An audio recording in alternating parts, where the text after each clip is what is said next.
Propongo es, bueno, primero pues agradecer la invitación de ustedes, de este grupo de investigación, pues cuya problematización de la educación desde la categoría de lo impolítico, pues me llama mucho la atención. Ya voy a ir aclarando en qué sentido.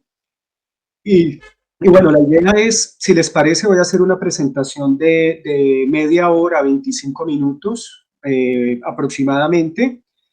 No me voy a ceñir mucho al texto que les envié, voy a adoptar otra perspectiva, aunque de todas maneras la idea es ir haciendo alusión a Arendt y a Foucault, y pues naturalmente Expósito como el núcleo de esta discusión. Después de Perfecto. esa media hora, pues les propongo volver sobre el mismo texto y sobre la misma presentación que hago a manera de preguntas y observaciones que tengan, ¿no? Eh, entonces, bueno, lo primero es partir, no sé, quiero partir de esta intuición que me quedó sonando mucho de pedagogía impolítica, ¿no? Porque, claro, yo me he acercado a la categoría de lo impolítico desde Expósito y pues siguiendo las tesis de Expósito, Expósito toma como punto de partida el problema de la comunidad, ¿no? El problema de la comunidad y de lo inmunitario. Y digamos que este es un problema que hace su asiento en la modernidad, ¿no? Y el problema que a la base encuentra Expósito es que lo, la comunidad se simplifica o se reduce a la lógica de lo propio, ¿no? La apropiación. Entonces, el problema de la comunidad, según Expósito, es que la comunidad se reduce a una única voz, ¿no? A un único membrete. Es, de alguna manera, adoptar que lo que funda la comunidad es una propiedad, es una esencia, eh, es, digamos, el tema de la identidad también, ¿no? Es reducir la comunidad a lo idéntico, ¿no? Lo que es idéntico a sí mismo. Y uno de los aspectos que problematizan este asunto es que, pues, desde luego, Expósito tiene a la vista el tema o el fenómeno del nazismo, ¿no? Fenómeno que también tendrá en cuenta Arendt al hacer su análisis sobre el totalitarismo. Entonces, teniendo a la vista Expósito este problema del nazismo, del totalitarismo, el problema del nazismo es que reduce a la comunidad a, a la sangre, al suelo, a todos estos discursos que toman lo común o en nombre de lo común, digamos que imponen una única perspectiva y un único punto de vista, ¿no? Diríamos que es reducir la diversidad, lo otro, lo múltiple, la pluralidad a lo uno, ¿no? Es como el problema de lo múltiple y de lo uno, la multiplicidad reducida a la unidad. Entonces, esto que en principio pues es una reflexión política, es muy interesante extrapolarlo a lo pedagógico y a lo educativo, porque considero que en lo pedagógico educativo se generan también ciertas tensiones que se dan en lo político, ¿no? Me refiero al problema de que muchas veces se educa en nombre de un ideario de ser humano, ¿no? Entonces, educamos, formamos niños, formamos adolescentes, formamos personas y también en nombre de lo común, ¿no? Es decir, buscamos identidades, buscamos esencias, reducimos al otro a lo propio, y ahí yo creo que lo pedagógico pues tiene que ir con cuidado, ¿no? Y en ese sentido, pues yo pensaría que problematizar lo impolítico tiene que ver con poner en entredicho pues todos estos discursos prácticas, introduciendo un poco a Foucault, sospechar de aquellas prácticas que en nombre de lo común, pues terminan imponiendo un punto de vista, ¿no? Bueno, dicho esto, como una primera intuición o puente de lo político, lo pedagógico, aunque en realidad yo no los quiero separar o divorciar, sino que lo político, lo pedagógico, lo ético van de la mano. Quiero comenzar a presentar un poco el tema de lo impolítico en Arendt, ¿no? ¿Cómo sería esto de lo impolítico? Primero, pues quiero definir, ¿no? ¿Qué entendemos por impolítico para poder ver desde dónde nos situamos? Y básicamente lo impolítico no es negar lo público, no es negar la política, no es eso, sino es pensar lo político desde sus bordes, pensar lo político desde sus límites, pensar lo político desde una perspectiva distinta, y esa perspectiva distinta es, ahí yo ya me sitúo, Arendt y Foucault, es ver que la política digamos, en el seno de la modernidad, ¿cierto? En el seno de la modernidad es una política que se ha venido problematizando, se ha ido agotando, ha ido entrando en crisis. Y en el caso de Arendt, la política entra en crisis por lo menos por tres razones, ¿no? Que están interconectadas. Y para eso Arendt se vale o acuña el concepto de mundo.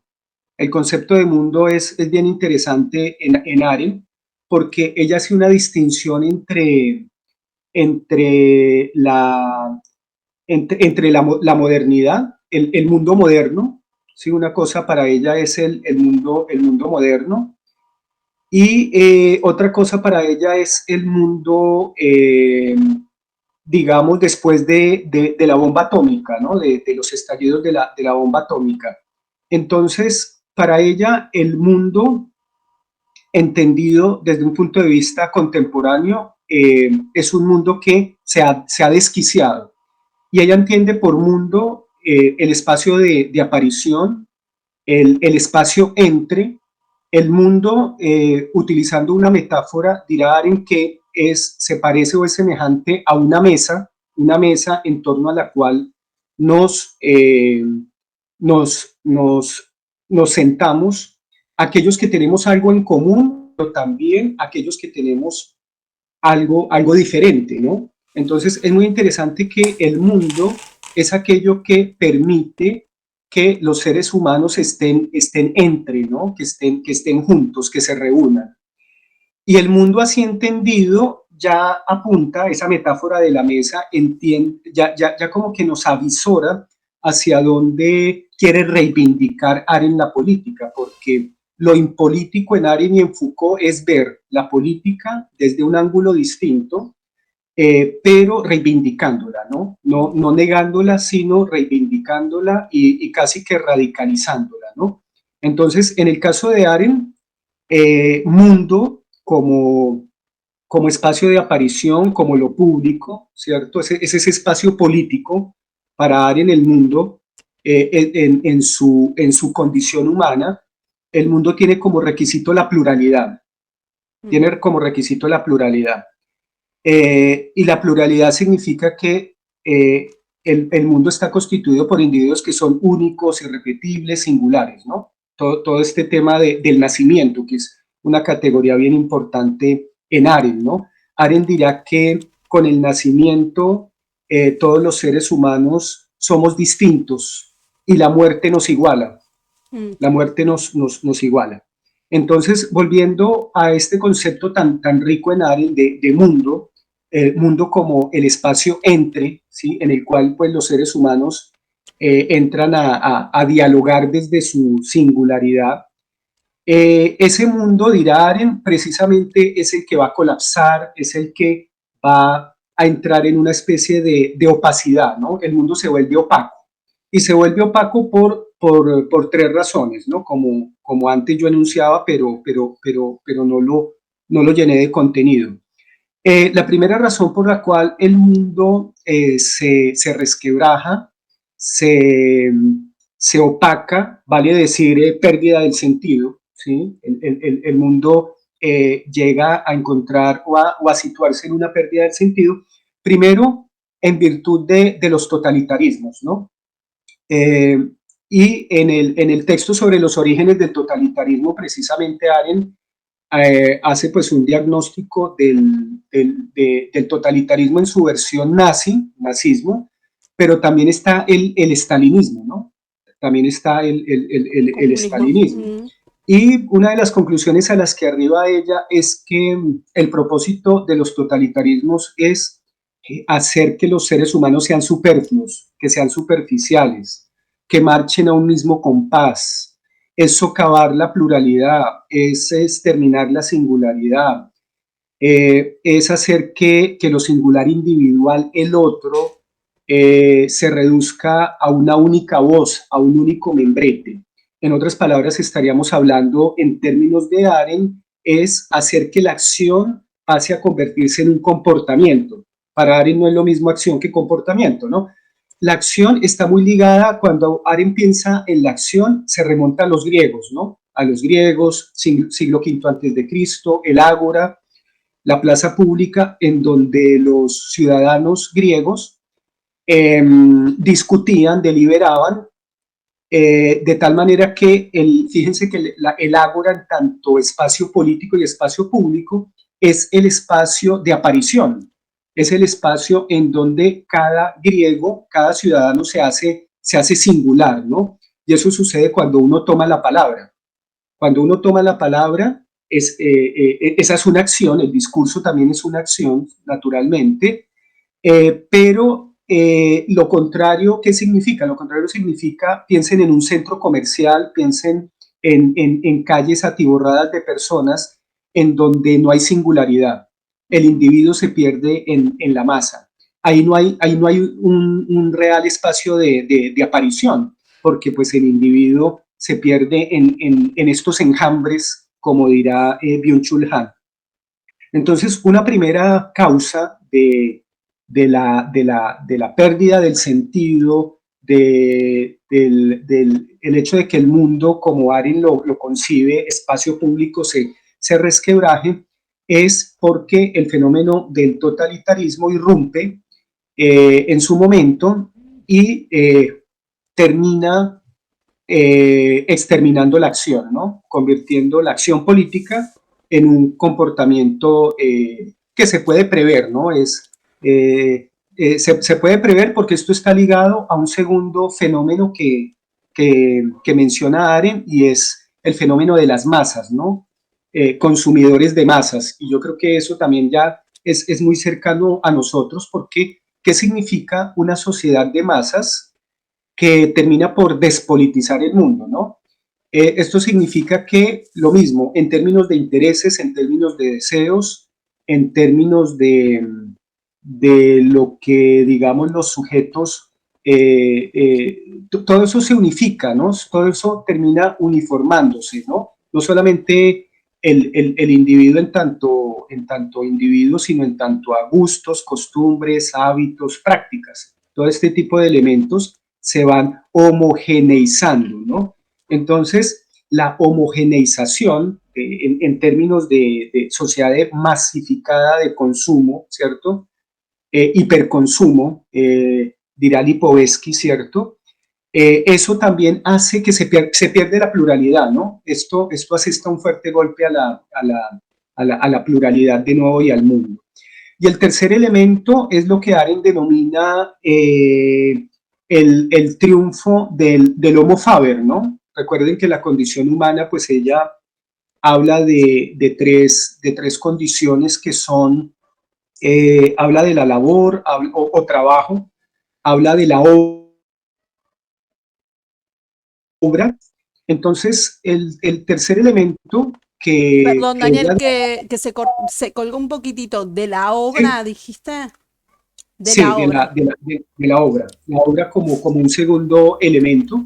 Se suele traducir como trabajo, ¿no? Se suele traducir como trabajo. Lo que pasa es que ahí, en términos de terminología hay un problema ahí porque se suele traducir la labor como una primera condición que está ligada al cuerpo, está ligada a satisfacer las necesidades básicas. Una segunda condición, se suele hablar del trabajo, el trabajo ligado a la fabricación de artefactos, y es lo que vendría siendo el Homo Faber. Y la tercera condición que es la acción, y Arendt dirá que es la acción y la actividad propiamente política. ¿Por qué las dos anteriores no lo son? Pues porque todavía son actividades que hacen al ser humano esclavo. ¿Esclavo de qué? Pues de tener que satisfacer sus necesidades básicas y de consumo, ¿no? Decía que hay un término, hay una cuestión terminológica porque labor y trabajo se pueden confundir, ¿cierto? Entonces, yo prefiero decir bueno, labor o trabajo, ¿cierto? Como equivalentes para la primera condición. Y la segunda, que tiene que ver con el Homo Faber, es la obra. También hay autores que han traducido por obra. Entonces, para distinguir entre la primera y la segunda condición, uno habla de la labor o el trabajo del cuerpo, ¿no? Es todo el cuerpo el que se involucra, ¿no? Entonces, uno puede pensar en el campesino arando la tierra, con el ganado, satisfaciendo sus necesidades básicas. La obra tiene que ver con la obra de las manos, no del cuerpo, sino la obra de las manos. Entonces ahí hay una consideración más técnica. Tiene que ver con la elaboración de artefactos y es artificial. Entramos allí en un ámbito artificial. En cambio, en el anterior de la labor trabajo es natural, porque el cuerpo está sometido a las fuerzas de la naturaleza. Entonces, esos primeros dos ámbitos, el de la labor trabajo y el de la obra, todavía no son propiamente políticos, dirá Arendt, porque lo propiamente político es la acción, ¿no? La acción y el discurso. Entonces, ahí hay que pensar en los griegos. Volviendo a la problematización que Arendt hace sobre el mundo, sobre la opacidad del mundo, la pérdida del sentido, por estas tres razones: totalitarismo, el triunfo del Homo Faber, el hombre que trabaja, es algo que se impone en la modernidad, ¿no? Y eso es algo que uno, siguiendo las tesis del surcoreano Byung-Chul Han, lo ve de manera más clara, porque Byung-Chul Han nos dice que el ser humano de hoy es alguien que se complace en autoexplotarse, ¿no? Son estas tesis de la autoexplotación y además se siente libre. Eso es lo curioso, ¿no? Se siente libre y en esa libertad se autoexplota. Y se complace en eso, ¿no? Hasta terminar en un individuo quemado, ¿no? Entonces, por el lado de Arendt tenemos entonces un diagnóstico en el que hay una pérdida del espacio público, y por eso, pues Arendt lo que dice es, bueno, el problema de la política pues ha sido reducir lo común, lo diferente, lo plural a una única perspectiva, ¿no? Como para ir resumiendo y sintetizando, ¿no? Arendt diría eso, ¿no? Que el problema de la política, no como ella lo entiende a favor, ¿no? Sino en el diagnóstico que ella hace, es que la modernidad, el fascismo, pero ojo que también ella hace una crítica también a la democracia liberal, y al fascismo y al marxismo también, en el sentido en que son discursos que de todas maneras, desde una perspectiva política, obviamente no lo hacen de la misma manera, ¿sí? No podemos comparar, digamos, el totalitarismo nazi con la pretensión de una democracia que pretende, digamos, generar discursos homogeneizadores, pero sí está ese peligro de reducir lo común a lo propio, lo plural a un único punto de vista, ¿no? Y ahí volvemos otra vez a la metáfora de la mesa, y es lo que Arendt de alguna manera dice: ¿qué pasa cuando la mesa, el mundo, en torno al cual nos juntamos a discutir, los que tenemos algo en común, pero también algo diferente? ¿Qué sucede cuando un punto de vista de esa mesa somete y descalifica al resto, ¿no? En nombre de lo que sea, en nombre de valores, en nombre de derechos humanos, en nombre de la raza, de la sexualidad, de lo que sea, ¿no?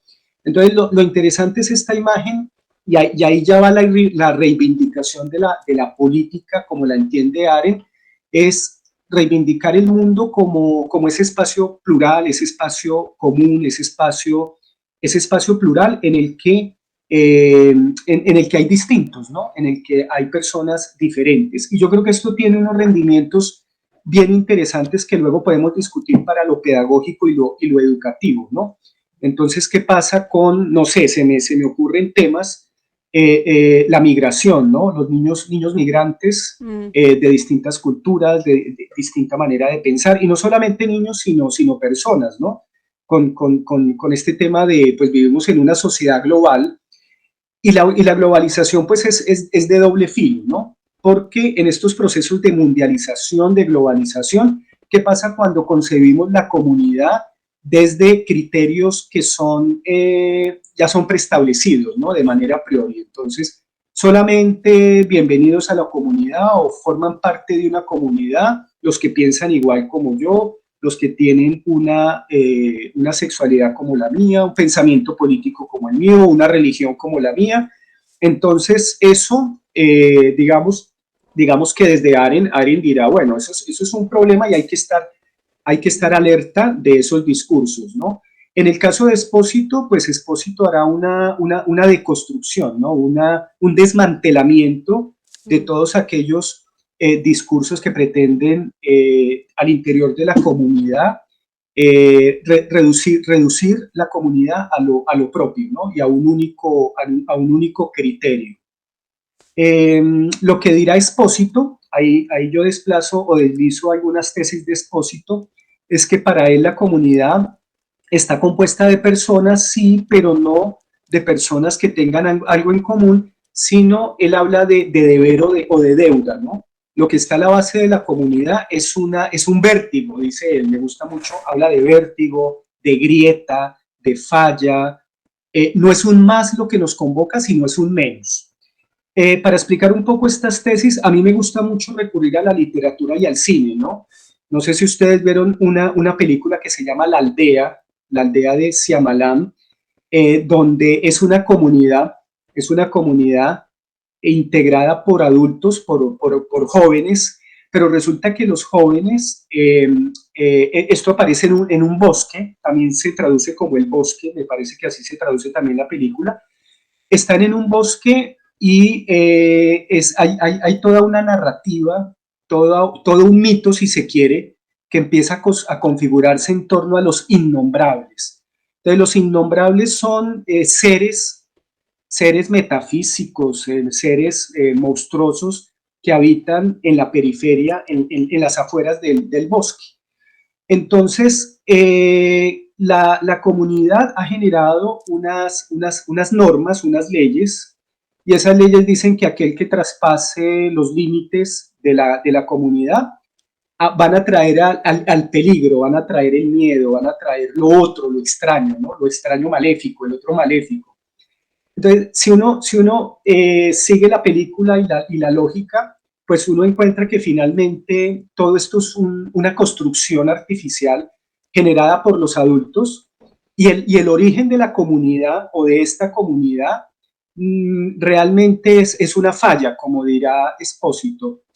Es una carencia y es porque los adultos a lo largo de su vida tuvieron experiencias, experiencias límite, ¿no? Experiencias demasiado traumáticas. Ese es otro término que utiliza Espósito para calificar la comunidad, ¿no? La comunidad es una comunidad de las heridas, es una comunidad llena de traumas.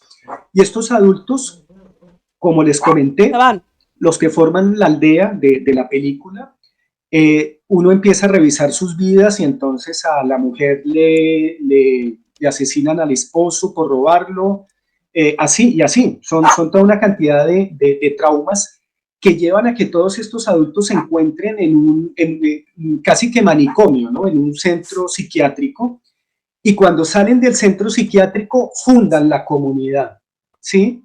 Entonces es muy interesante porque es lo diverso, es lo otro, es lo extraño, es lo vulnerable, lo que crea la comunidad, ¿sí? No es la sangre, no es la sexualidad, no es la raza, no es la identidad lo que funda la comunidad.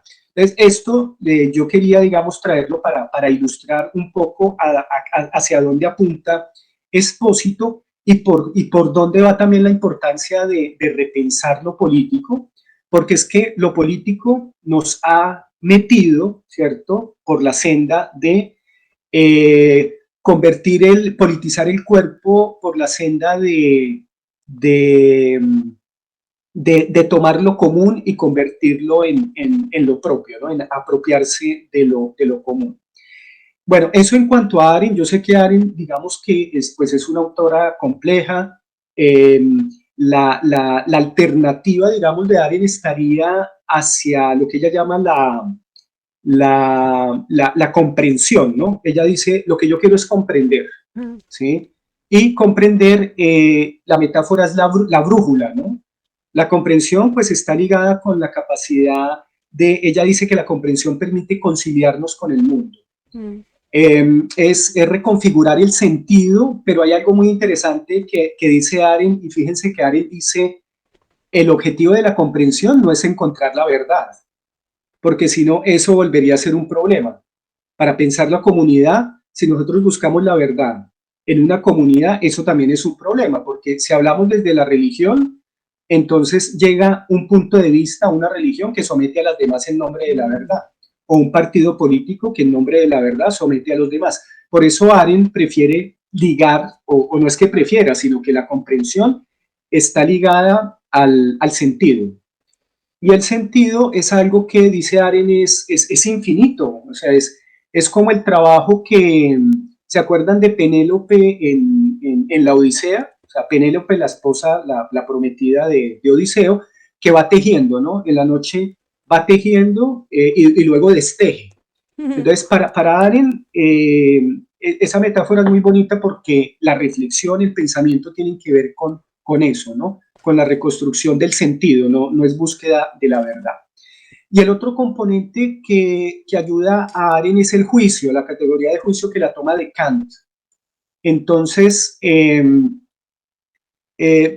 bueno, por tiempo voy a pasar a Foucault para ver un poco cuál es el planteamiento de Foucault, qué sería allí lo impolítico. Y bueno, lo impolítico de este pensador francés, pues tiene que ver con que Foucault habla de prácticas y de dispositivos, ¿no? Foucault dice que en la modernidad se empiezan a emerger por lo menos dos tecnologías políticas de poder. Fíjense que él habla de tecnologías políticas. Él no hace un análisis de las tecnologías industriales, por ejemplo, ¿cierto? Revolución industrial, sino que él dice, yo voy a trazar una historia, yo voy a trazar una historia de aquellas tecnologías políticas que han generado un control y una vigilancia sobre la vida. Entonces, una de ellas es la que Foucault consagra en Vigilar y Castigar, ¿no? Mm. Texto del 75, 74, 75, 76, 74. una cosa así.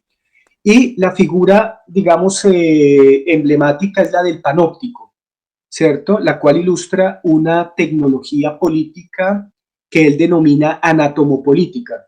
La anatomopolítica es la disciplinaria, propia de una sociedad disciplinaria, comienzos del siglo XVIII, dice Foucault. ¿Y qué es lo que caracteriza esta tecnología política disciplinaria?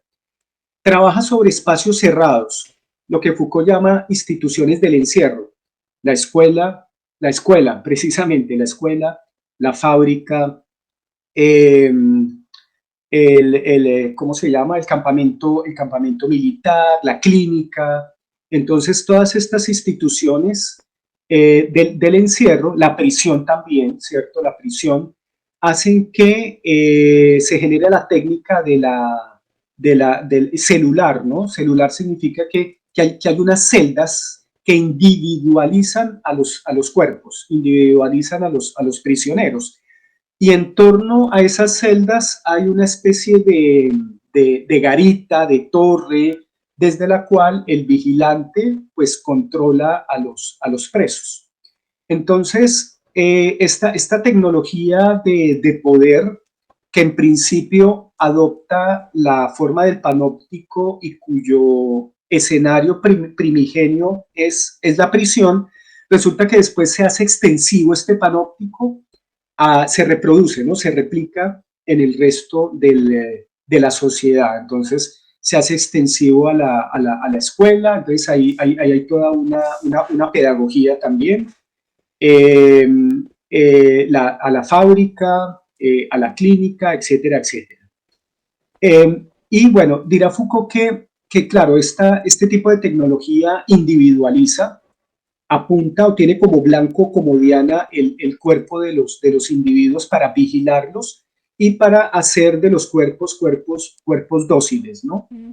Cuerpos que se dejen manejar y cuerpos pues que estén al servicio de la economía, del capitalismo, de la producción. Luego hay una segunda tecnología que es la que Foucault denomina propiamente biopolítica, ¿no? De todas maneras, esta biopolítica está encabalgada a la anterior. No es que Foucault dirá, no es que exista una era, una sociedad disciplinaria y luego otra que llamemos biopolítica, no, sino que se van juxtaponiendo esas tecnologías. Y esta segunda tecnología, que pues en términos analíticos, para efectos teórico-analíticos, pues Foucault separa, pero él es consciente de que luego se encabalgan. La biopolítica tiene como blanco ya no los cuerpos, sino las poblaciones. Y se entiende por población no personas, sino procesos. Procesos de natalidad, mortalidad, demografía, migración. Entonces es un poder a la distancia, ¿no? Que ejerce la biopolítica. Y ya no sobre espacios cerrados, sino espacios abiertos.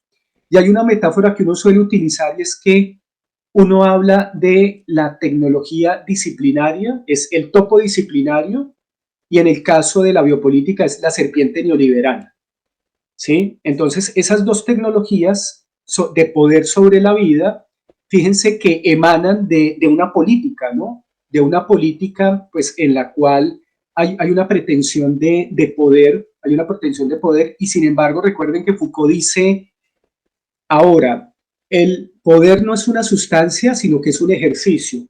Y el poder no necesariamente hay que localizarlo, porque Foucault es muy cuidadoso en decir que el poder no es algo que necesariamente se centre en el Estado. Sería un ejemplo, un ejemplo, ¿no? Porque Foucault sitúa el poder en las relaciones humanas. Y por eso la tesis de Foucault, según la cual donde hay relaciones humanas, hay De relaciones poder. de poder. Mm. Entonces, ¿cómo se sitúa Foucault frente a lo político, frente al Estado, la soberanía, frente a la sociedad civil, frente al mercado, frente a todas estas realidades? Foucault dirá que son efectos de superficie, ¿sí? No son esencias inmutables. Por eso Foucault piensa la política, lo político, no como una esencia, no como algo fijo o dado, sino como un efecto de prácticas, de procesos, de estrategias, de dispositivos y de tecnologías políticas de poder, ¿no? Entonces, lo impolítico en Foucault está en tomar distancia de lo que él llama fetiches antropológicos universales, ¿sí? Es pensar el Estado, la nación, el Estado, y fíjense que eso tienen en común Aren y Foucault, que toman distancia del Estado-nación como si fueran universales, como si fueran entidades con vida propia, y en el caso de Foucault, él dirá, son las prácticas, son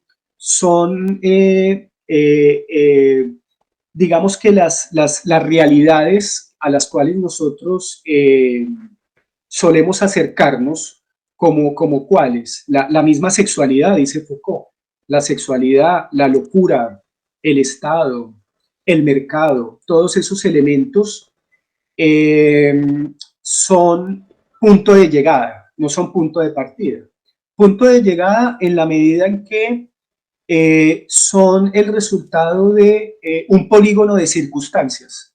¿sí? Un polígono de circunstancias, de elementos y de prácticas que son incluso heterogéneas. Eso es muy interesante en Foucault porque para él los objetos, las realidades, se van fraguando, se van configurando en virtud de procesos de largo aliento, ¿no? Y fíjense que ahí las tesis de Foucault siguen mucho a Federico Nietzsche, ¿no? Nietzsche dice que las grandes cosas se van modelando de mezquindad en mezquindad. Las grandes cosas como el Estado, el conocimiento mismo, dirá Nietzsche, se van cristalizando o se van configurando en virtud de procesos de acumulación, de entrecruzamiento. Y ahí pues también podemos seguir un poco lo que sucede en geología, ¿no? Todas estas grandes formaciones, las montañas, ¿no? Las montañas, los ríos, lo que el mismo Nietzsche llama los cantos rodados, ¿sí? Los cantos rodados son esas piedras que uno encuentra a la orilla del mar, esas grandes rocas y que uno dice, pero ¿quién las puso ahí? Entonces, claro, una mirada supersticiosa dirá, no, fuerzas sobrenaturales, pero una mirada más Foucaultiana, más nietzscheana, más genealógica, dirá que pues son los procesos de sedimentación, de lluvia, de choque entre las piedras, el choque día a día, ¿cierto? Eso es lo que va formando geológicamente montañas, volcanes, etcétera, etcétera. Y Foucault, desde el punto de vista de lo humano, de esas grandes formaciones, el Estado, la locura, todos esos elementos a la base, pues también él dice, ahí no hay nada metafísico, ahí no hay nada supersticioso, simplemente son procesos, prácticas que van modelando esas realidades. Y para lo pedagógico, yo veo que también es importante porque la pedagogía está llena de prácticas, está llena de discursos, y por eso es interesante tener una mirada crítica, ahí viene lo impolítico, con respecto a lo oficial, ¿no? A lo que estamos acostumbrados, lo políticamente correcto, digamos, hasta eso diría yo, todo eso hay que mirarlo, revisarlo, pasarlo por el crisol de la crítica, porque muchas veces en el aula se establecen prácticas que en un primer momento respondieron a una finalidad encomiable, digámoslo así, pero luego con el paso del tiempo esas prácticas entran en desuso y empiezan a generarse automáticamente y pueden ser caldo de cultivo de desigualdad, de marginalidad, de exclusión sí, de exclusión. Entonces, pienso que desde el punto de vista de la comunidad educativa es importante siempre revisar nuestras prácticas y más aún cuando estamos atravesados por este modelo de acreditación, ¿no? De la calidad. Y fíjense de nuevo, en nombre de la calidad también se atropella, en nombre de la calidad también se somete a la comunidad a un único membrete, a un único discurso, a una única narración. Voy a dejar hasta ahí. Sí, yo sé que de este tema podemos abordarlo desde distintas aristas. Una fue pues el texto que yo les envié, otra como lo acabo, digamos, de presentar. Y bueno, yo espero que viene lo más rico, lo más interesante, pues que es la discusión, preguntas, observaciones, empezar a hacer quizás también conexiones con la investigación que ustedes están articulando en este momento. Entonces, muchas gracias. Dejo abierto el espacio para el diálogo. Bueno, primeramente, gracias, muchas gracias por la síntesis. Es genial esto, porque cuando la síntesis que hacen otros es como, qué guay, ¿no? Porque que es como que qué simple, ¿no? Pero para poder decirlo simple, pasaron muchas cosas en el medio. Voy a romper el hielo yo, que me interesaría problematizarlo desde dos líneas así, a ver qué surgen. Una es el tema del origen y otra la violencia. Eh, Te comento por qué, Daniel. A medida que fuimos avanzando las charlas, incluso con la universidad, empezamos a detectar todos todo el grupete nuestro proviene de ser docentes de muchos años y transitar muchos espacios educativos, ¿no? Y el tema de la violencia está como está siendo muy central. Está siendo muy central desde lo fenoménico. Ahora parece, como si fuera ahora. Nadie está haciendo esta genealogía desde cuándo, ¿no? Pero me interesaría verlo porque estuvimos revisando a Nancy con respecto a la violencia y demás. Entonces es interesante ver si hubiera un origen de violencia. Al parecer, en el caso de Nancy lo pone en la relación ya, ¿no? O sea que es bien complejo. Incluso en esto de forzar un mun, ¿no? ¿Cómo hacemos, ¿no? Ese forzamiento. Así que te escuchamos desde ahí. Bueno, María Marta, gracias por la... Sí, interesantes esas dos categorías de origen y violencia que están, a mi manera de ver, están imbricadas esos dos elementos, ¿no? No se divorcian, ¿no? El mismo Benjamin, recuerdo que también trabaja el asunto, ¿cierto? Benjamin. Arendt también. Arendt tiene también un texto sobre la violencia. A ver, cómo lo vería yo?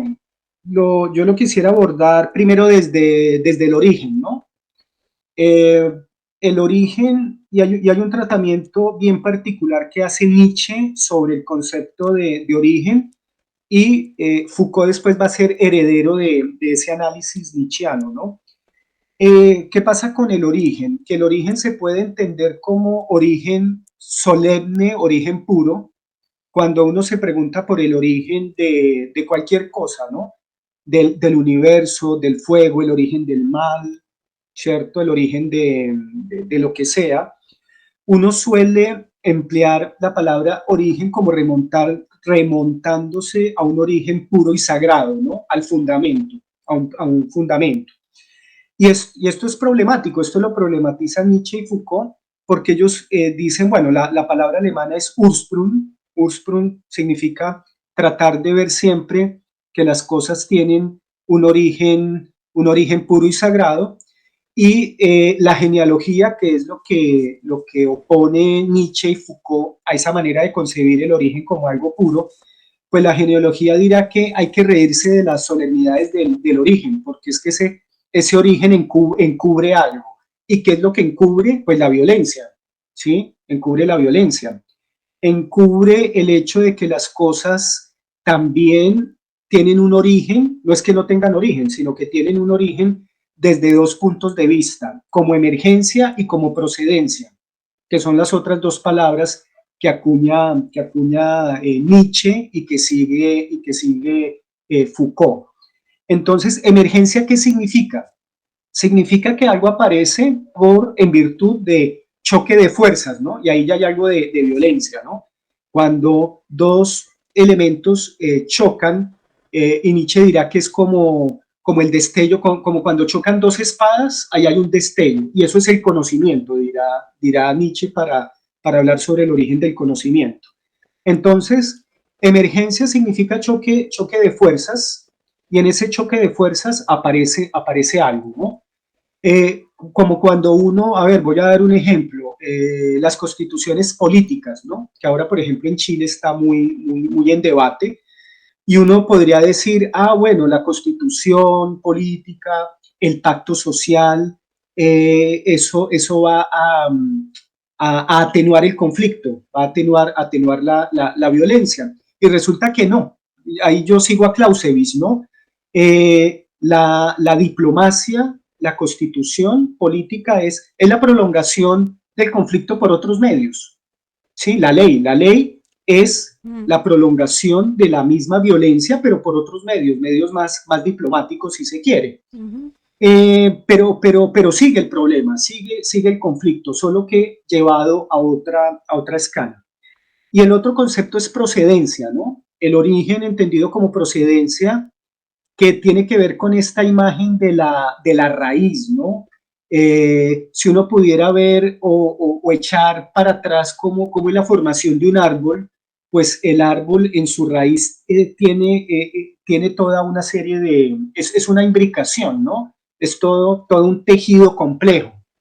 Entonces, las cosas, todo esto para decir que las cosas se originan no a partir de un punto, de un único punto puro, inmaculado, no, sino que las cosas tienen un origen que es mucho más complejo, ¿no? En donde convergen distintos elementos de distinta naturaleza en un momento determinado cuando se conjugan distintos elementos, distintas prácticas, estrategias, procedimientos, es que algo aparece, es que algo llega a la existencia. Entonces, por el lado del origen hay ese matiz y ese desplazamiento, ¿no? Que tenemos que pensar el origen no como desde el punto de vista del fundamento, sino desde el punto de vista de que en el origen aparece ya implícito ese elemento de fuerzas, de relaciones de poder, de violencia, de intereses, etcétera, etcétera, ¿no? No sé si respondí a tu, o por lo menos quiero dar como elementos hacia la pregunta, ¿no? De Y origen y entonces violencia. te agregaría una cosita Sí. más para Ujú. el agregado en dirección a lo que estás respondiendo claramente, que sería Ujú. el Anfang de De Hannah Arendt. Arendt, Sí, por favor. claro, excelente, claro, claro, y el Anfang de Hannah Arendt, que en ese sentido, cuando pensamos el origen, no es a ver, es difícil, pero hay que tratar de centrarse de otros dos como prejuicios, diría yo, ¿no? Uno es lo teleológico, que es pensar que las cosas ineludiblemente tienden hacia una finalidad y que lo político tiene una finalidad, ¿no? Tiene ya un telos. Llámese progreso, por la vía del progreso, optimismo, o llámese pesimismo, ¿no?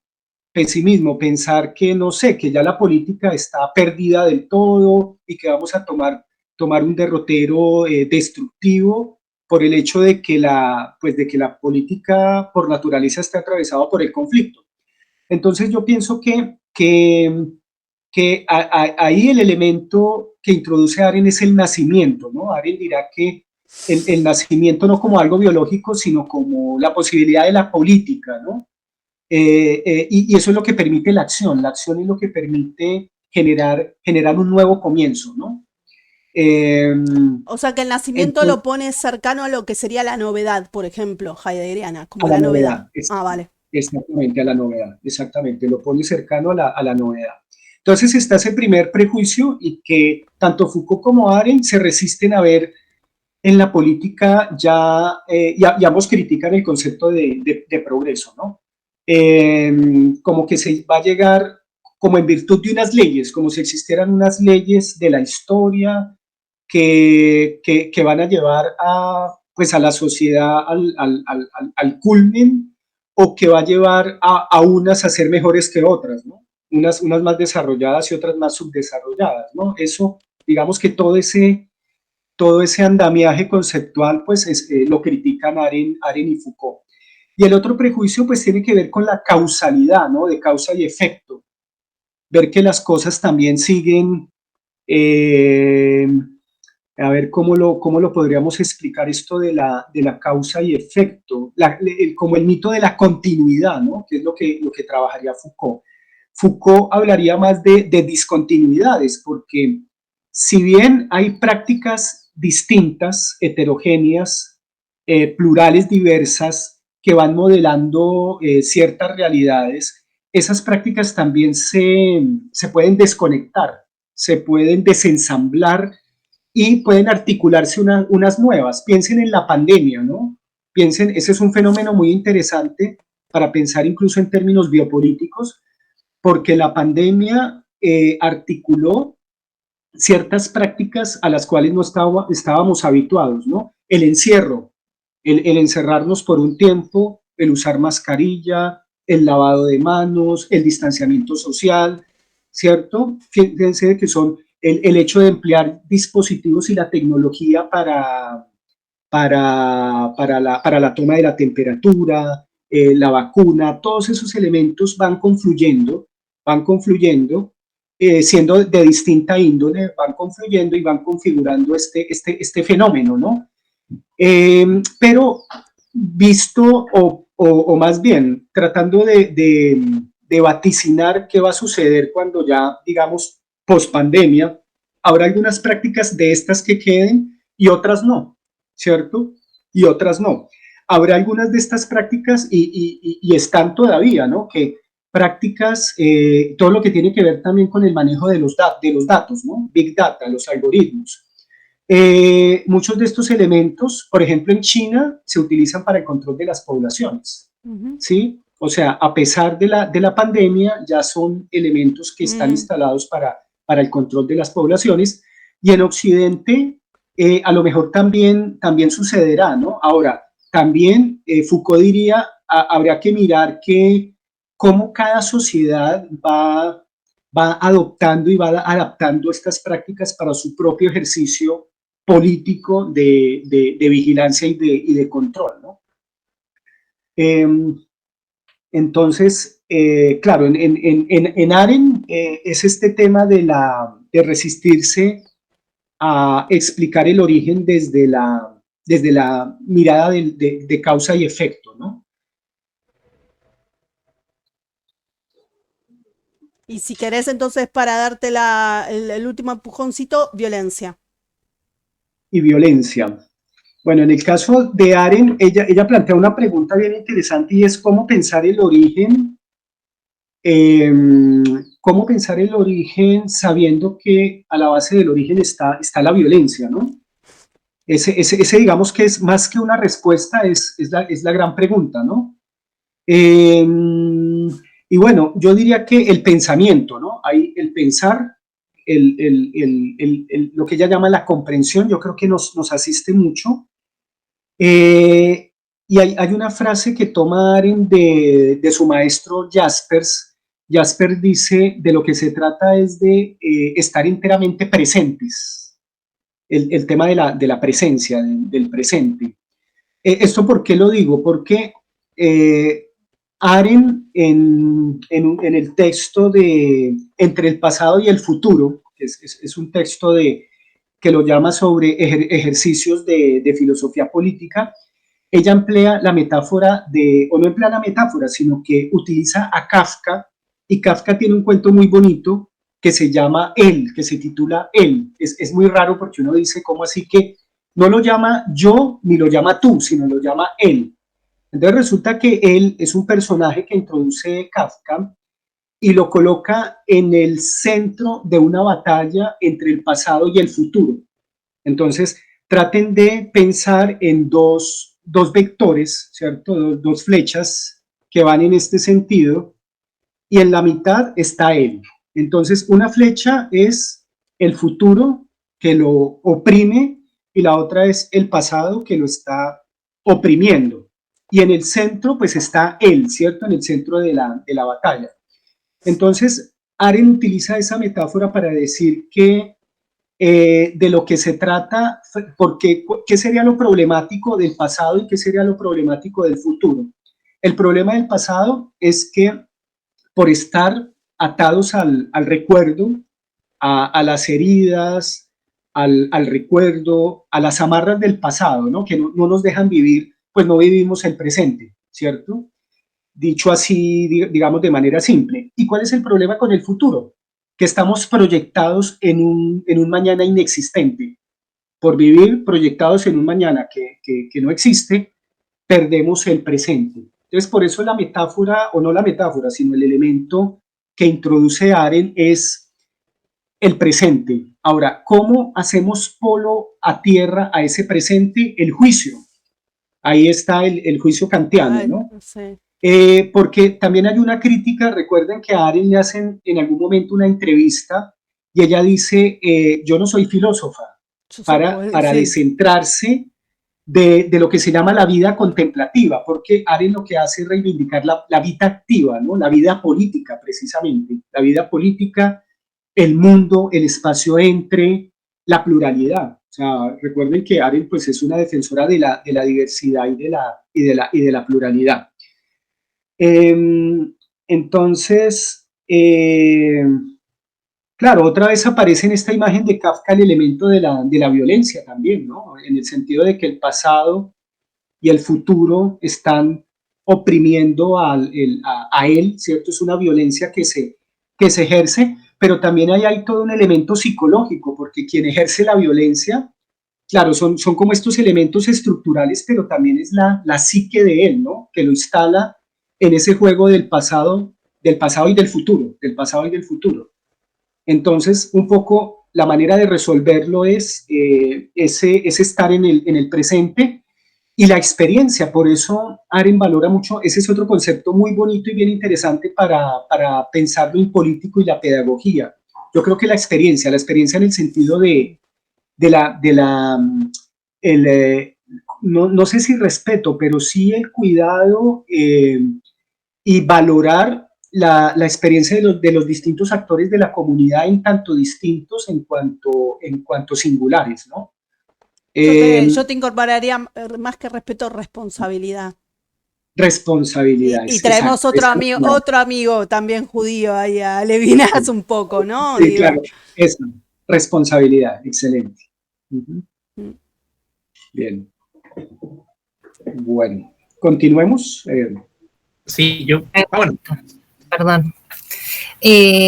No, un aporte, si es que sirve el tema de la experiencia, lo pone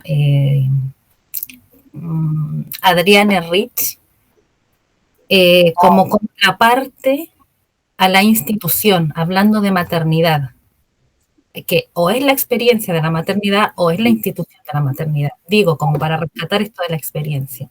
Sí. Y otra, una pregunta que me surge en base a esto de que el conflicto toma otros canales, como por ejemplo lo diplomático, sobre la violencia. ¿Es en trama violencia la diplomacia? Muy bueno, excelente pregunta. A ver, no sé, ahí lo dejo también a considerar. Esto yo tendría que analizarlo mejor, pero sí. Quiero decir a raíz de qué me surge esto, porque yo siempre levanto una premisa anarquista que dice todo conflicto resuelto por la fuerza sigue siendo un conflicto. Y si acá el conflicto toma cariz de diplomacia, ¿hay fuerza ahí? ¿Hay violencia? ¿O se me cae mi premisa anarquista? Bueno, eso. Bueno, no, tu premisa está bien desafiante, bien interesante para analizar. Bueno, no sé qué piensa el resto. Yo quería, ¿qué tal? Buenas tardes. Es la voz del omnisciente. Sí, perdón, no me funciona la cámara, a veces me pasa. Bueno, primero gracias también por el aporte y la síntesis muy clara que nos has compartido. Y respecto de la pregunta que hizo la compañera, de lo que vos decías, vos invertiste el enunciado de Clausewitz. Porque Clausewitz decía que la guerra es la continuación de la política por otros medios. Pero igualmente lo que vos decís también es correcto, que la política es la continuación de la guerra. O sea, yo te lo plantearía de una forma más radical todavía. Hay una identidad entre política y guerra, porque son enfrentamientos de fuerzas y de voluntades. Entonces, Mao Zedong lo definió también con claridad. Decía, la guerra es política con derramamiento de sangre, decía Mao Zedong, ¿no? En uno de sus escritos sobre la guerra de guerrillas contra Japón. Entonces, sí, digamos que el uso de la violencia física o no es una cuestión que tiene que ver con coyunturas históricas, pero la base, la raíz es que hay un enfrentamiento entre identidades, entre proyectos, entre bloques sociales, digamos, y eso yo no soy del palo de la filosofía, digo, pero hunde sus raíces en la condición humana, digo, más allá de la lucha de clases y de otras variables que podemos incluir y que deberíamos incluir en el análisis para hacer inteligibles los conflictos, ¿no? Porque si no tampoco se entiende, digo, pero acá hemos trabajado también con Weber, y el Estado no es ni más ni menos que el monopolio de la fuerza. El Estado no representa el interés general, no existe el interés general, no contribuye al bienestar de las poblaciones. El Estado es una relación de dominación. Entonces, si partimos de la base que el Estado es una relación de dominación que se basa en el monopolio de la fuerza, bueno, todo lo que tiene que ver con la dirección política de ese Estado, con los distintos proyectos en pugna, en algún momento va a incluir algún tipo de dosis de violencia.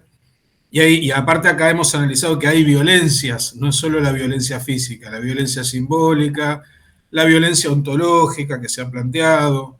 Es decir, entonces, digo, a mí me parece muy, muy lógico todo lo que decís. Yo lo que quería, más que una pregunta, quería compartir una reflexión que acá también en nuestro grupo venimos debatiendo hace mucho, que es... digo, hay una crisis, ¿no es cierto?, o un pasaje del modo disciplinario, de las instituciones disciplinarias a la sociedad de control, que es lo que vos analizabas también cuando hablabas del concepto de población, ¿no? Digo, ahora también las instituciones de encierro, con toda la cosa tremenda que tienen de control y de dominio sobre los cuerpos y de producción de subjetividades, también generan lazos comunitarios esas instituciones. Entonces, y lazos comunitarios donde se juega esta tensión entre lo uno y lo múltiple, porque la institución trata de, como forma sujetos estándar, trata de ir hacia la unicidad y eliminar la diversidad, o por lo menos neutralizarla, pero al mismo tiempo, como la diversidad es algo inherente también al ser humano, el ser humano, o sea, los colectivos que transitan por esas instituciones de encierro terminan apropiándoselas y generando nuevas lógicas. Entonces, por ejemplo, en las escuelas tenés movimientos estudiantiles, tenés participación de las familias, en las fábricas tenés luchas obreras, tenés conflictos, tenés inclusive en la Argentina el fenómeno de las empresas recuperadas por los trabajadores. No sé si conocés más o menos de lo que estoy hablando. Esas instituciones de poder disciplinario... Te faltó una, el neuropsiquiátrico, por ejemplo, con la Colifate, todos los movimientos que hubo dentro de un neuropsiquiátrico. Exactamente. Pensé que le vas a Hay decir. movimientos tanto de profesionales como de internos de los hospitales neuropsiquiátricos, artísticos, culturales, digo, dentro de esas instituciones de poder disciplinario basadas en el encierro y orientadas, como bien explicabas vos, resumiendo la teoría de Foucault, o la perspectiva, mejor dicho, de Foucault, orientadas a producir sujetos estándar para hacer posible la acumulación de capital y el ejercicio del poder, etc. Al mismo tiempo, dentro de esas instituciones se ha desarrollado la creatividad, se han generado lazos comunitarios con otra lógica, y ante la crisis de esas instituciones y su transformación en otra cosa, su desaparición por efecto del neoliberalismo, esos sujetos quedan como medio a la intemperie también, ¿no? Ante la crisis de esas instituciones que de alguna forma no solo los encierran, sino que los contienen y le dan un marco para el desarrollo de estas experiencias críticas. ¿Cómo lo ves esto? Bien, interesante, Matías. Claro, en esto del análisis de Foucault, hay un elemento hacia la tercera etapa de Foucault, ¿no?, que tiene que ver con estos análisis de la subjetividad y de la ética, ¿no? Hay un momento en que Foucault se pregunta que a él le llama mucho la atención que las cosas y los objetos tengan estatuto de obra de arte, pero no los seres humanos. Entonces él dice que si acaso un ser humano no puede ser una obra de arte, ¿no? Es la pregunta que él lanza.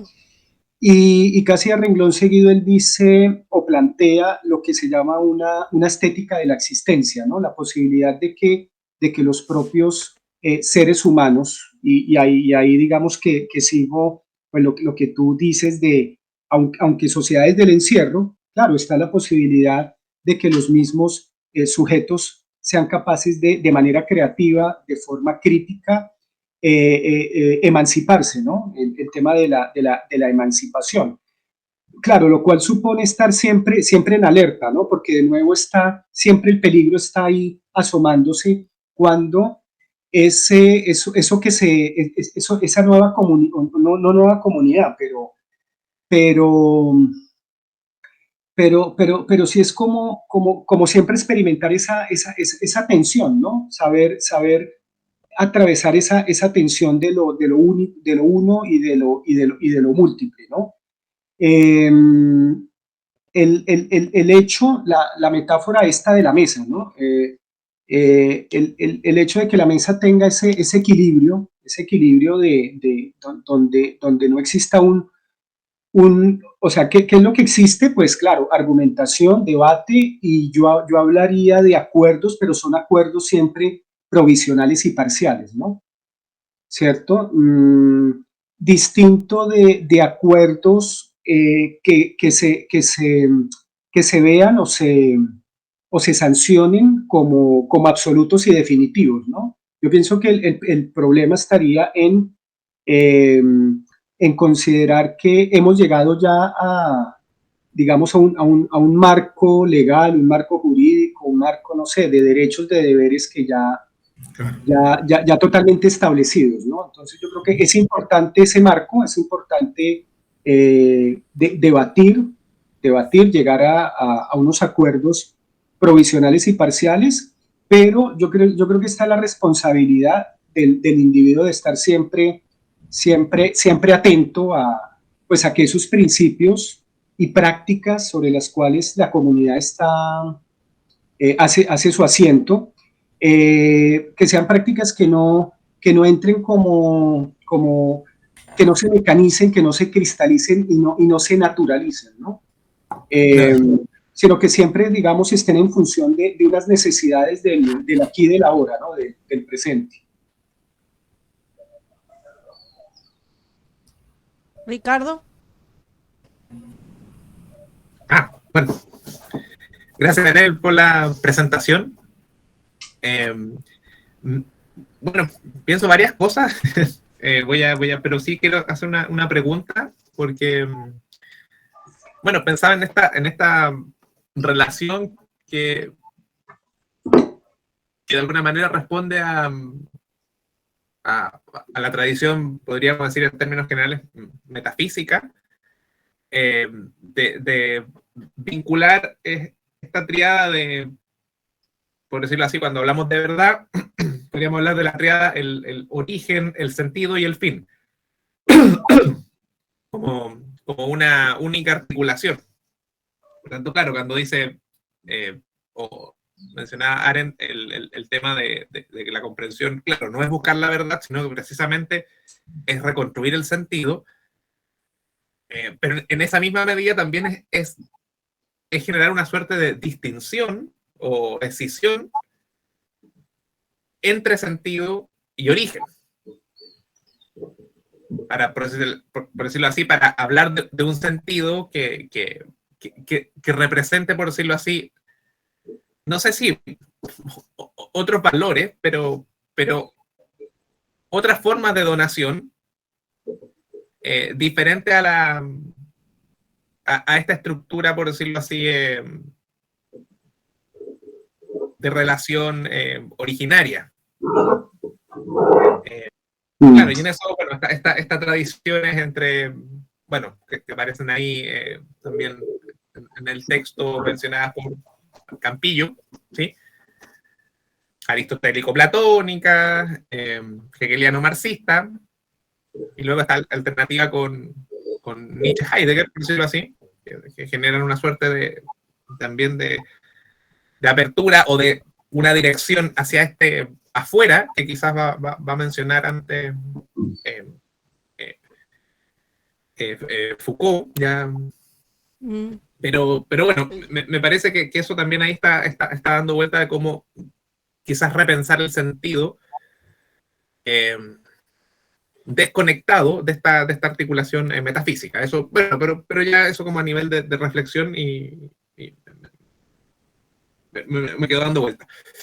Ahora, me llamó bastante la atención el que mencionabas cuando abordabas el pensamiento de Arendt, la cuestión de Byung-Chul Han, que es el individuo quemado, porque, bueno, precisamente me ponía en relación con un concepto que podríamos decir que está a la base de la conformación de la comunidad, independiente del individuo o el colectivo, que es la cuestión del sacrificio. Y en ese sentido pareciera que en general estamos de una u otra manera acostumbrados a pensar esa comunidad histórica o la comunidad que viene desde la lógica del sacrificio. Y en ese sentido, claro, ya sea el individuo que busca revelarse o ser revelado, por decirlo así,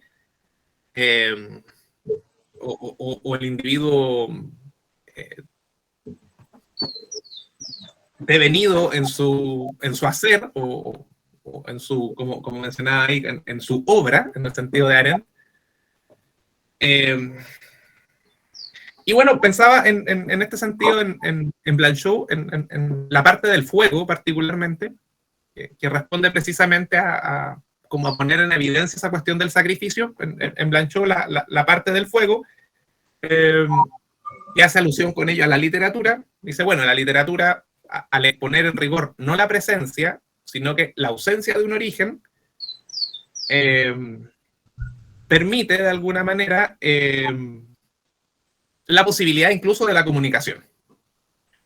En ese sentido, la parte del fuego sería la zona de sacrificio. O sea, ¿qué es lo que sacrificamos cuando hablamos, cuando pensamos, cuando elaboramos códigos lingüísticos? El sacrificio en rigor, para que el lenguaje exista, son las cosas mismas, como por decirlo así, la realidad. Por tanto, yo digo árbol, y en realidad reduzco o pulverizo, en cierto modo, la multiplicidad de árboles reales en favor de un concepto universal.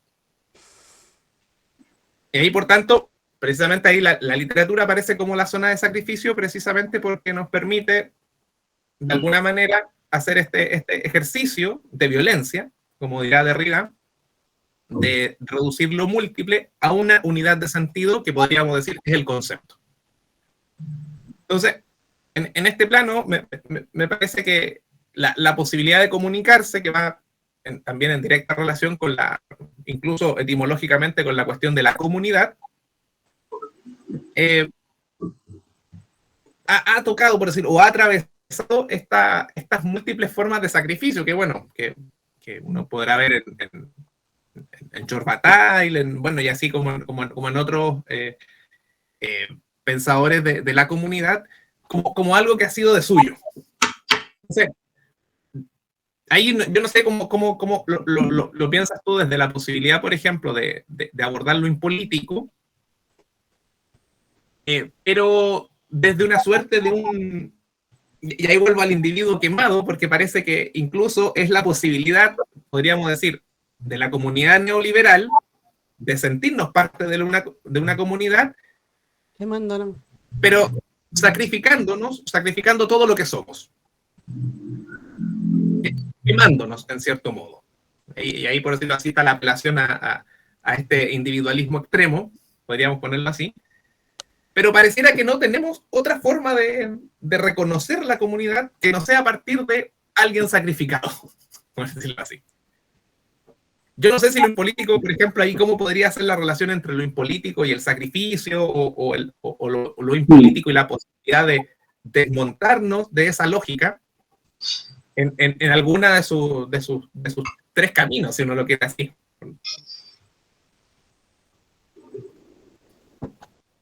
Vale. Bueno, no, gracias Ricardo. Bueno, voy a abordar dos, yo encuentro que hay una doble pregunta en lo que acabas de desbozar, ¿no? Una que tiene que ver con cómo desembarazarse, cómo descentrarse de esa lógica de los sacrificios, porque parece que pensar la comunidad pasa por esa lógica del sacrificio. Esa es una pregunta. Y la otra tiene que ver con este triángulo que tú dibujabas sobre origen, sentido, verdad, podríamos poner ahí junto, y finalidad. Bueno, comienzo con lo anterior de la dinámica del sacrificio, que yo, digamos, dentro de un diagnóstico que podemos establecer, de seguir esa lógica, pues vamos a continuar por la vía de la crisis ecológica, ¿no?, que estamos viviendo. O sea, es una crisis económica, pero también es una crisis ecológica, y ambas van de la mano. De hecho, si uno va a la etimología de los términos economía y ecología, está el término oikos, que significa casa, Mm. y tenemos una crisis de la casa, ¿no? Y ahí habría una relación como casa-comunidad. Entonces yo diría que pues una de las pensar la comunidad descentrándonos del sacrificio es el concepto de vulnerabilidad, ¿no? Pensar una comunidad vulnerable, una comunidad vulnerable en términos económicos y ecológicos en el sentido de que al concebir qué es lo que tenemos en común, digámoslo así, sin hacer de eso una esencia y una sustancia de nuevo, porque eso también puede ser peligroso, este discurso de radicalizar lo ecológico, pero sentirnos vulnerables ¿en qué sentido, no? Vulnerable migrante, vulnerable mujer, vulnerable niño, vulnerable el otro, el distinto, ¿cierto? Yo creo que eso nos lleva a replantear esa lógica del sacrificio y pensar que las heridas, incluso Espósito va a hablar de la comunidad del mar, el mar. Voy a ver si lo cito por aquí, yo lo tengo anotado, porque eso también puede ayudarnos a repensar la comunidad, descentrándonos de la lógica del sacrificio. Y él se inspira en Hölderlin y en Nietzsche, ¿cierto? Y el otro es Bataille también. Son como los tres pensadores que Espósito considera para el mar. A ver, ¿qué es lo que tiene el mar de especial? Dice que, a ver si lo encuentro por acá, para no traicionar al autor. Comunidad del mar. A ver, si me permiten un momento, yo lo tengo por acá.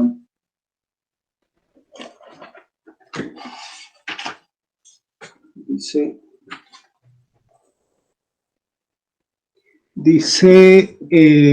así Espósito, dice que somos navegantes y nuestra condición es la de un viaje lejos de nosotros mismos. Y dice que Hölderlin, Nietzsche, Bataille y Nancy, también Nancy, claro. cita Nancy, apuestan a la figura del mar, comunidad del mar. El mar es el lugar de lo impropio, el alejamiento de la casa, es el vagabundeo, el desarraigo, es la pérdida de dominio de nuestro propio destino. Entonces, fíjense que es todo lo contrario, de alguna manera, de esta lógica del sacrificio que es de lo propio, de la zona de confort. Incluso yo creo que habría que hacer toda una crítica a lo que se llama pues los lugares comunes y la zona de confort, porque, bueno, ahí yo hago un doble análisis, porque los seres humanos huimos por naturaleza de las incertidumbres, ¿no? Y creamos certezas y creencias, y pues el papel de las creencias, de las certezas, de la religión, de la política, pues precisamente es generarnos como una especie de zona de protección, de zona de confort, pero el problema es cuando esa zona de confort la naturalizamos de nuevo, ¿no? Y adoptamos esa zona de confort pues como mi punto de vista, como la verdad, como el sentido, y todo lo extraño a esa zona de confort, todo lo extraño, lo otro, lo distinto, pues lo descalificamos e incluso generamos violencia, podemos generar violencia hacia el otro en nombre de nuestra propia zona de confort. Entonces, por eso me gusta mucho a la lógica sacrificial oponer la lógica o la comunidad de la vulnerabilidad, la comunidad de las heridas o la comunidad del mar, ¿no? Que se sale de esa lógica es un lugar de lo impropio, de vagabundeo, de desarraigo, pérdida de dominio de nuestro destino, ¿no? Es finalmente lo que Arendt llama la contingencia, ¿no? Entonces, bueno, no sé si te respondí a la primera pregunta, Ricardo, y la otra que tiene que ver con esta triada, origen, que tú mencionabas, origen, sentido o verdad y fin. Yo hablaría en lugar de origen, experiencia, ¿no? experiencia. En vez de sentido y verdad, contingencia, que contingencia se opone a necesidad, ¿no? Contingencia es aquello que puede ser de otra manera.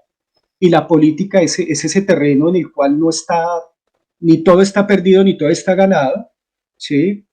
Y en lugar de fin, yo hablaría de pluralidad. Así que yo hablaría de experiencia, contingencia y pluralidad, ¿no?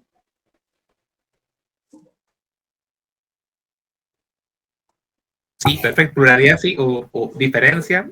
O diferencia también, claro, diversidad. Claro. Diversidad. Sí, exacto, alteridad, sí. No, me parece bien interesante. Sí, había revisado respecto a la comunidad del mar, porque claro, este tópico que está desde, bueno, en el relato de la Odisea también, toda esta lectura que hace Adorno como el triunfo de la razón, que el mar representa precisamente el lugar no seguro, no fijo, que está lleno de monstruosidades, de barbarie, en cierto modo, lugar sin límites también. Y bueno, es interesante también en Historia de la Sexualidad de Foucault, cuando hace precisamente cuando la locura desplaza, por decirlo así, a la peste negra como el temor, por decirlo así, que hubo una suerte de reemplazo de a qué le tenemos miedo. Y en ese sentido era interesante que los tipos que eran concebidos como anormales se les enviaba en barcos, por decirlo así, a que fueran a su suerte, en rigor. No nos mataban directamente, sino que los enviaban en barco a la deriva. Esa es la cuestión, sin como decías tú, sin que sean parte de lo impropio, del desarraigo. Entonces ahí también esta idea del navegar, que es muy propio, por ejemplo, bueno, los marineros de Argos, que eran los argonautas, de una manera eran precisamente los marineros de lo desconocido, porque precisamente se internaban en el mar. Entonces, es un tópico bien interesante, y claro, por supuesto que en ese sentido puede erosionar, como la metáfora esta de la genealogía de las rocas, erosionar esta cuestión del sacrificio, que yo también la asocio, que el sacrificio siempre está como ligado a la concepción de héroe, de alguien, de algún tipo de héroe. Como de alguna manera ese actor que es condición de posibilidad de lo que hay. Entonces, en este caso, claro, cuando hablamos que estamos todos perdidos, en rigor no hay posibilidad de actos heroicos. Yo quería aportar, como para aportar a la problematización respecto a esta cuestión de la propiedad, una autora que estoy leyendo ahora, Sueli Roudnick, que es una psicoanalista brasileña que está en la movida de la descolonización del inconsciente, plantea que la cuestión de la comunidad y de ser sujeto no tiene que ver con la pertenencia, sino con la permanencia con permanecer en eso que, por ejemplo, tú llamas una zona de confort, permanecer en una comunidad. Y eso hace que se lleve a naturalizar violencias en el sentido de no me pasa a mí, le pasa al otro, y yo para permanecer acá tengo que seguir reproduciendo esto. Si no, capaz que puedo estar del otro lado después. Y es muy interesante lo que plantea en términos de... Yo tengo una formación en escuela francesa, digamos, Lacan, toda esa es mi formación, y ella plantea algo que es absolutamente opuesto a lo que plantea el psicoanálisis, que tiene que ver con la palabra y con la carga significante de cada una de las palabras inscriptas en el inconsciente, porque además todo esto de la pertenencia y la permanencia pasa bien por el inconsciente. Entonces, ella lo que propone es, y tomo esto porque venimos hablando de la experiencia, propone primero rescatar la experiencia de la percepción del cuerpo antes que la palabra, porque hay que sospechar de esta palabra que se va a poner en palabra, valga la redundancia, en un lenguaje que es del colonizador y que capaz que en otra lengua, en mapudungún, esto que yo siento se dice de otra manera. Entonces, es totalmente opuesto, o sea, es una deconstrucción del psicoanálisis así de un martillazo que le da encima, como no más palabra, ahora a percibir la experiencia del cuerpo. Y problematizar desde esto, ¿es un problema de pertenencia, de propiedad, o es de permanecer en?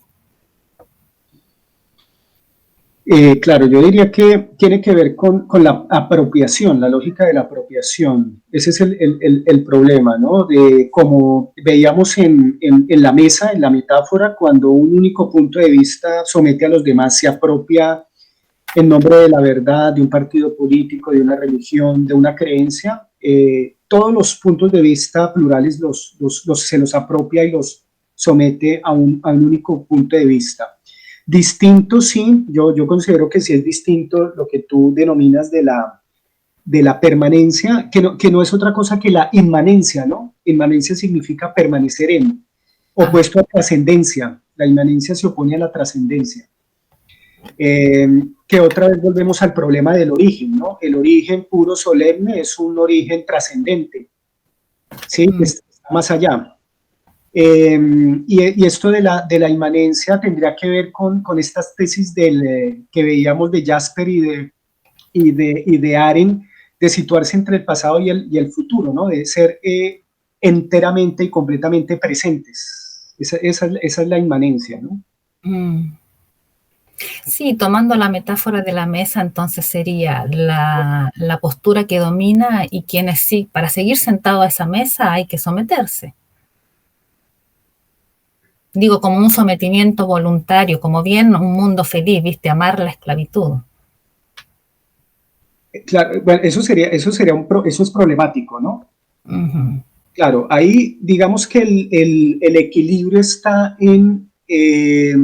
a ver cómo está como en el equilibrio de, por una parte, mantener en la mesa lo distinto, ¿no? La diferencia, hay que mantenerla en juego. Uh-huh. Sin embargo, claro, uno también al extremo, la total diferencia, pues no nos lleva pues a un diálogo, es decir, tenemos que tener también algunos elementos comunes para poder entrar a jugar. Entonces, yo pienso que es pivotar entre lo diferente, múltiple, pero también hay unos elementos de acercamiento, ¿no? Y esos elementos de acercamiento, ojo, ¿no? Esos elementos comunes, no convertirlos en lo propio. Ahí yo creo que está como el tema. Y el otro componente que es muy de Arendt, de Foucault, del mismo Espósito, es no reducir al ser, al sentido o a la verdad, sino que es el ser en su devenir, ¿no? El ser en su devenir, en lo que tiene de contingente. Y a propósito de tu intervención, que fue muy interesante sobre esta deconstrucción del psicoanálisis, yo vería como un punto intermedio entre, claro, está el cuerpo, está la palabra, pero también está la narración, la narrativa, que si uno lo coloca en términos de Odiseo, que era el ejemplo que colocaba Ricardo, miren que todo ese periplo que realiza Odiseo después de la guerra de Troya y tiene que volver a su patria y luchar contra todas estas figuras mitológicas, él llega un momento en que se encuentra frente a Nausicaa y al rey de esa región, de esa comarca, y solamente en el momento en que Odiseo empieza a narrar todo lo que le sucedió, hay como una especie de... Ahí sucede algo como con la identidad de Odiseo, pero ojo, yo diría, aquí la tesis es que no es que exista la identidad previamente a Odiseo, sino en la medida en que narra, ahí va generando una construcción de su subjetividad, por decirlo así, ¿no? En la medida en que tiene esa posibilidad de narrar, y esa narración es una narración dolorosa, ¿no? También tendríamos que hablar cuando hablamos de comunidad, pues es una comunidad, como decíamos, de las heridas, del dolor, ¿cierto? También del dolor. Y eso es lo que le sucede a Odiseo, ¿no? Es toda esa experiencia del mar, es una experiencia que también está atravesada por el dolor, por los avatares, por los escollos. Toda esta negatividad es la que soporta la experiencia de Odiseo, ¿sí? Y esa es una tesis también de Arendt. Arendt dirá que que el pensamiento, la filosofía, la reflexión surgen de las incidencias de la experiencia. Todos los escollos, la negatividad, las dificultades que tiene la experiencia, eso es lo que genera la posibilidad de pensar, la posibilidad de generar reflexión. No hay pensamiento, esa es mi tesis, ¿no? No hay pensamiento, no hay reflexión, pues donde no pasa nada, donde no hay ese componente negativo. Lo mismo sucede con los valores. Los valores no son algo que estén debajo de las rocas o caigan del cielo, sino que esto es muy de Canguilhem, ¿no? Canguilhem dice que los valores van surgiendo en estos elementos negativos de la vida, ¿no? Ejemplo de eso, piensen en las luchas religiosas, políticas de la Edad Media y de la modernidad, ¿no? Empiezan digamos, el concepto de dignidad, el concepto de tolerancia, claro, con el de tolerancia hay que tener mucho cuidado, pero son elementos que se van afirmando en virtud de avatares, de escollos, de dificultades, ¿no? Entonces, eso a mí me parece muy interesante, que cuando uno habla de valores y principios, uno suele como heredarlos de manera irreflexiva, cuando resulta que tienen una historia, y tienen un origen que no es un origen puro. Los valores no tienen un origen puro, tienen un origen, de nuevo repito, en las guerras, en las experiencias límite. Ahí es donde los valores valen, se vuelven importantes. Y se vuelven importantes para esa coyuntura, ¿no? Para ese momento que es donde cobran sentido. Bueno, yo para ir cerrando, si les parece, te voy a hacer una pregunta, y hay algo que me regocija y agradezco que vayas habitando con tu recorrido por espacios que a veces ha costado un poco incluirlos. Por ejemplo, pensar en un pensamiento crítico solamente nos parecía complejo, nos costó con un grupo de investigación mucho proponer el pensamiento crítico creativo, porque si no nos quedamos como en la crítica muy hundidos en lo creativo, ¿no? Esto que vos dijiste, me gustó lo de sacrificial, porque pensé, el ecocidio actual, y se impuso un montón de quemas, ¿no? Hubo fuego por todos los lados y seguirá habiendo, calculo, lamentablemente. Y para Arendt también fue importante Auschwitz, como para muchos de nuestros pensadores. Para Blanchot dijo que la modernidad terminó básicamente, o sea, todo fin de la modernidad terminó en los hornos de Auschwitz, ¿no? Y una de las cuestiones que tenemos como punto de partida de nosotros, que es la diversidad, es pensar una diversidad ambiental, porque si no, estamos todo el tiempo haciendo esta atomización, estas disecciones, que me gustó, por cierto, mucho una frase que tenés, que todo lo que se analice o se pueda, dijiste, ¿cómo es cuando se hacen en anatomía las disecciones? Todo lo que se pueda analizar o diseccionar de alguna manera es la tendencia, la autopsia, ¿no? Hablaste de la autopsia, que me gustó mucho esa frase, porque es muy contundente en muchos aspectos. Y en esa dirección ya te preguntaría, ¿es posible la comunidad? ¿O estamos ante una imposibilidad en donde tendremos que soportarla, no queda otra? Eso es como el punto.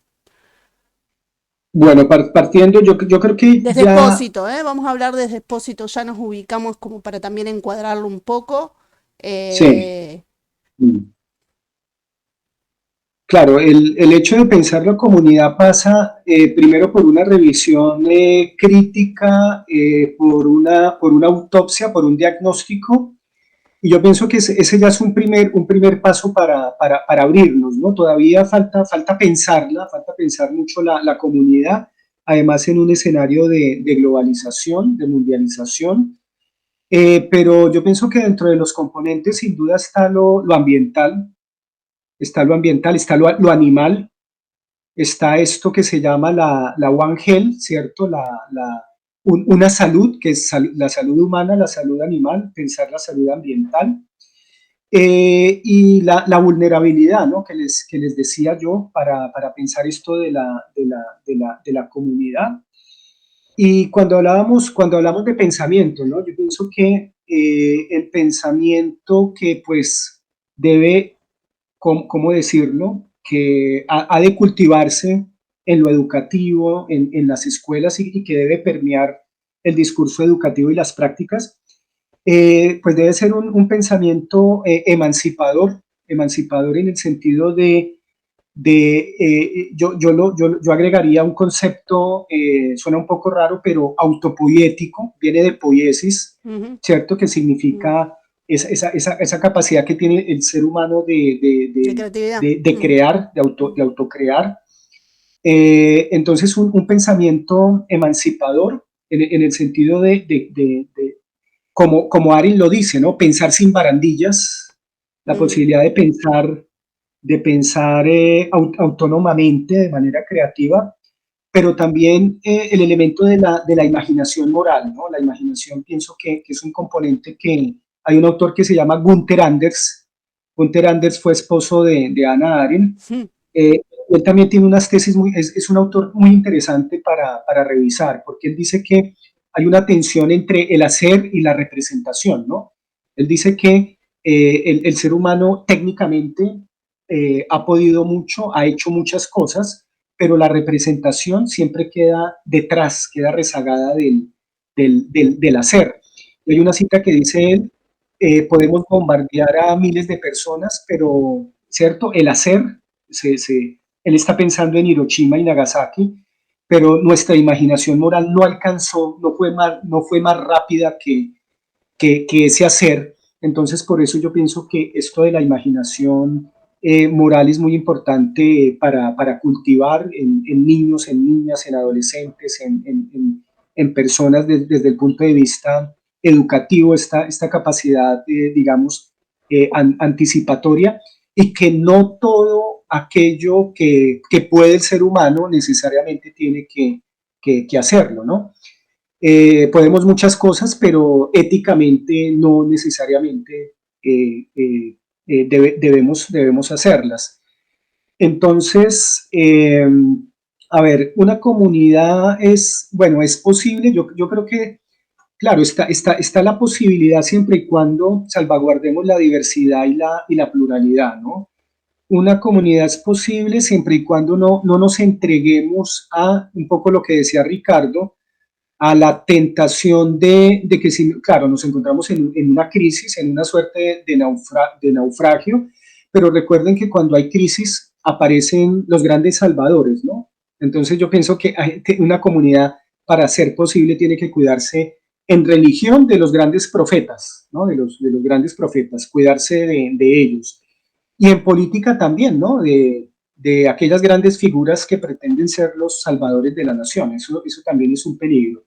Entonces yo pienso que la posibilidad de la comunidad ahora es una comunidad de seres humanos, pero yo también metería ahí a los animales, no sé, metería la tierra, metería al, y bueno, y al otro en todo lo que representa, ¿no? En términos de sexualidad, de raza, porque, y sentarnos. Obviamente no es fácil, yo no digo que vaya a ser fácil porque son puntos de vista diferentes, pero yo creo que hay que aprender a acercarnos, a exponer nuestro punto de vista. No es dejar de ser lo que somos, ¿no?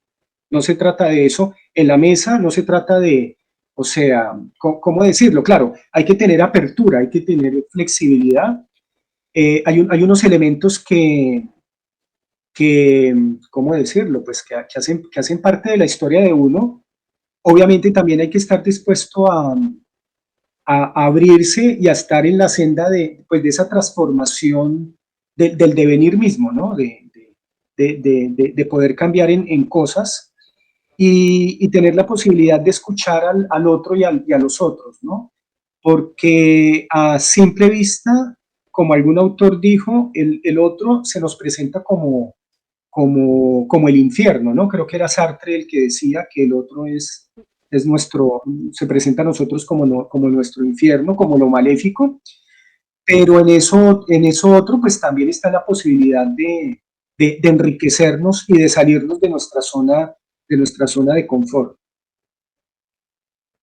Entonces, bueno, no, yo les agradezco por esta invitación a pensar la comunidad, y ese es toda una tarea que está por hacerse, pero hay elementos. Yo siento que sí hay algunos elementos desde lo ambiental, una ciudadanía multicultural, desde el concepto de vulnerabilidad también que he mencionado, y me quedo con esa imagen de la mesa, ¿no? Del mundo mesa en su pluralidad y en su diversidad. Bueno, Daniel, agradecemos entonces esta apertura una vez más. La intención es seguir abriendo en esta red radicular. Me salió cuando estabas hablando, dije, me apareció la red radicular, como no sé de dónde vino hacia mí, de anatomía o de vaya a saber qué. Bueno, algo de esto de tejer redes hay. Es una impronta un poco femenina también, lo de ser tejedora, pero bueno, ya viste que Günther se quedó siendo el esposo de Hannah Arendt, entonces hay una pujanza de esa intención femenina colectiva y comunitaria que estamos tratando como de cambiar, ¿no? Y ir explorándolo. Así que agradecidos por esta guía exploradora de estas redes posibles. Bueno, así damos por finalizado el encuentro de hoy. Muchas gracias